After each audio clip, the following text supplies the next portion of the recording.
Good morning, student of 10th class. In this video, I am going to discuss about land resource. That is little understanding that is given in your textbook. Okay. Land, the uppermost crust and lithosphere is land. And you know that our all activities are done on land. Okay, transportation, building, agriculture, we live on earth. Near about 29% of total surface of earth crust is land. From lower class you are getting this कि हम बचपन से पढ़ते आ रहे हैं कि 71% water और ये लैंड का जो हिस्सा हमारे जो लैंड है इसी पे सभी एक्टिविटीज होती हैं. ठीक है. Land is very basic and very important resource. Our all activities, production, living, transport, road construction, everything of human being are being as used, land is used for these all purpose. Okay, land is used for these all purpose. Land use को हम थोड़ा सा देखते हैं. अब देखो ये depend करता है कि सपोज दैट कि लैंड है. अब इस लैंड को हम किस पर्पज से यूज करेंगे. ठीक है. सपोज दैट कि ये लैंड है तो for which purpose we will use. हम यूज इसको कर सकते हैं रोड के लिए, road, transport, building, forest, agriculture,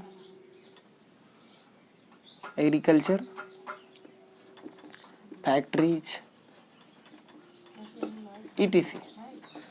it means सब कुछ जो भी काम हमें करना है सब हम यहीं पर करेंगे, लैंड पे करेंगे. तो क्या ज़रूरी है कि जैसा कोई हमारी कंट्री जैसा लैंड यूज करती है, हमारे यहाँ लैंड को कैसे यूज किया गया है, क्या ज़रूरी है कि चाइना भी ऐसे यूज कर रहा हो? क्या ज़रूरी है कि अमेरिका भी ऐसे ही यूज कर रहा हो? शायद नहीं. ठीक है. भारत में अगर हम देखेंगे, अगर हम इंडिया में अपने देखेंगे, अब इसको दिमाग में रखिएगा, तो लगभग आप इसको अगर 3 मेजर उसमें क्लासिफाइड कर दोगे कि क्या क्या चीज़ें हैं, तो इसको हम ऐसे कर सकते हैं. नियर अबाउट 43% जो है that is plain. Okay. Then 30%, near about 30% that is mountains. And 27% ये लगभग प्लेट्यूज है.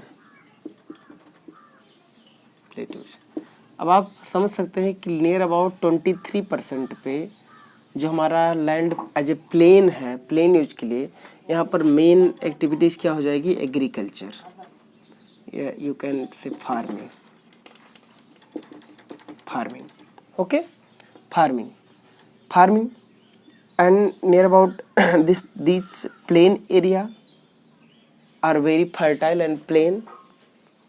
So here we find intensive farming. ठीक है. And dense population. Okay. And agricultural development we find here. And plateau के area में हम क्या देखते हैं? जो हमारा प्लेट्यू का बीच में 9th क्लास में आप लोगों ने पढ़ा होगा ज्योग्राफी में, ट्रायंगुलर शेप का है. यहाँ पर हम पाएंगे कि मिनरल्स का एक बहुत बड़ा डिपॉजिट है. ठीक है. कई रिवर्स भी फ्लो होती हैं और डेंस फॉरेस्ट भी हमें मिलता है यहाँ पे. ठीक है. ये हमारे लिए यूज है. माउंटेन्स भी कई मेजर रेयर वेजिटेशंस की हमें देखने को मिलता है. ठीक है. माउंटेनियस एरिया में इस तरीके से हमारे भारत का लैंड का है जो मेजर फीचर्स में अगर हम क्लासिफाइड करें तो इस तरीके से देखने को मिलता है सिंपली कि बेटा भारत में लगभग 43% हमारा प्लेन का एरिया बनता है, लगभग 7 लाख स्क्वायर किलोमीटर का तो हमारा नॉर्दर्न प्लेन ही है, लेकिन अगर टोटल जोड़ लो तो और बढ़ जाता है। ठीक है, इस तरीके से ये चीज़ें हैं। देन लैंड यूज को थोड़ा सा हम देख लेते हैं।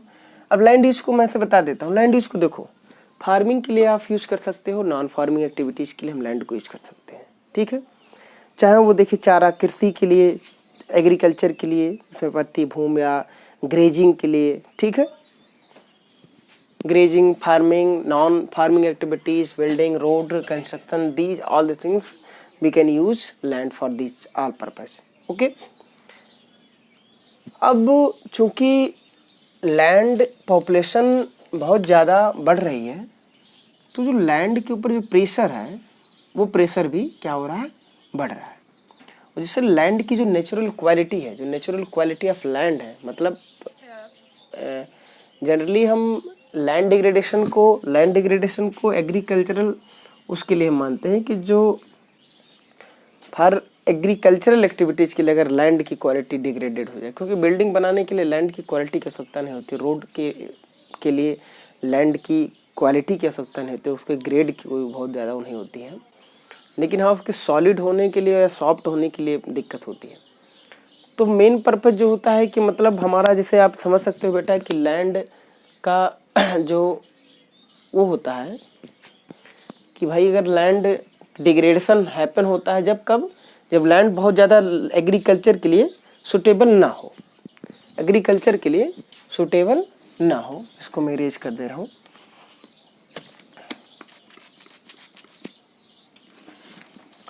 लैंड एग्रीकल्चर के लिए सुटेबल ना हो तो वो लैंड डिग्रेडेड मानी जाती है। इसके काजेज को हम देख लेते हैं। काजेज क्या है?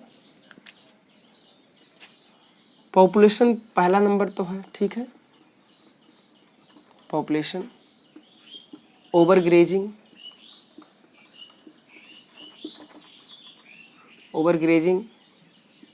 Industrial wastage, okay, mining, open pit mining, specially open pit, ठीक है, एंड अदर, मान लीजिए कुछ अदर नेचुरल आप समझ लीजिए, नेचुरल, ओके,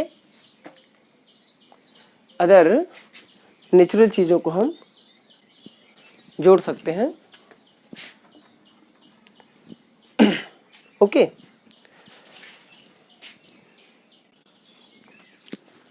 सॉइल इरोजन को भी आप जोड़ सकते हैं, and excessive use and single cropping,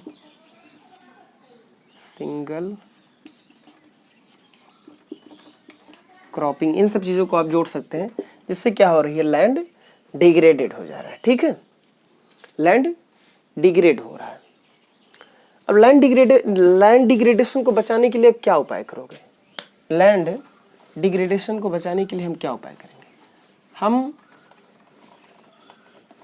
deforestation को भी आप इसमें लिख सकते हो, डिफोरेस्टेशन को भी लिख सकते हो। अब कंजर्वेशन ऑफ लैंड डिग्रेडेशन में हम पॉइंट्स कुछ ऐसे नोट कर लेते हैं। देखो, afforestation, proper sewage disposal, plant crop rotation to conserve soil nutrients, इन 3-4 चीज़ों को आप दिमाग में बैठा लीजिए। ठीक है,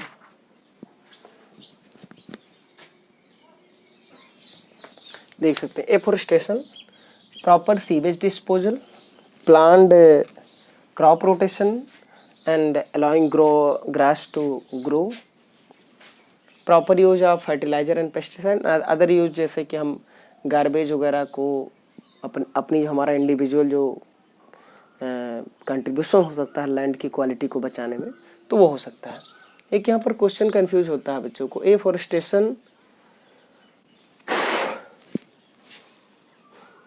एफोरेस्टेशन मतलब सपोज दैट एक लैंड है, ठीक है, यहाँ पर कोई भी जंगल नहीं, कोई वेजिटेशन नहीं है, तो यहाँ पर जब हम प्लांटिंग करते हैं, फॉरेस्ट करते हैं, तो इसको एफोरेस्टेशन कहते हैं। ठीक है, और कोई मान लो फॉरेस्ट थे, ठीक है, लेकिन इनको कट कर दिया गया और ये ख़त्म हो गए, फिर इसको जब किया जाता है तो इसको कहते हैं रिफॉरेस्टेशन, ठीक है। और डिफॉरेस्टेशन मतलब होता है जंगलों का कटना, ठीक है। रिफॉरेस्टेशन मतलब वो दोबारा होना, लेकिन एफॉरेस्टेशन माने पहली बार होना, ठीक है। तो जहाँ पर नहीं है वहाँ पर इन सब चीज़ों को करके, इन मेजर्स को हम अप्लाई करके हम लैंड के ग्रेडिंग को बचा सकते हैं। ओके स्टूडेंट, हम नेक्स्ट वीडियो हम मृदा संसाधन को पढ़ेंगे, मृदा सॉइल रिसोर्स को पढ़ेंगे, we will and their classification in India. Okay, thank you.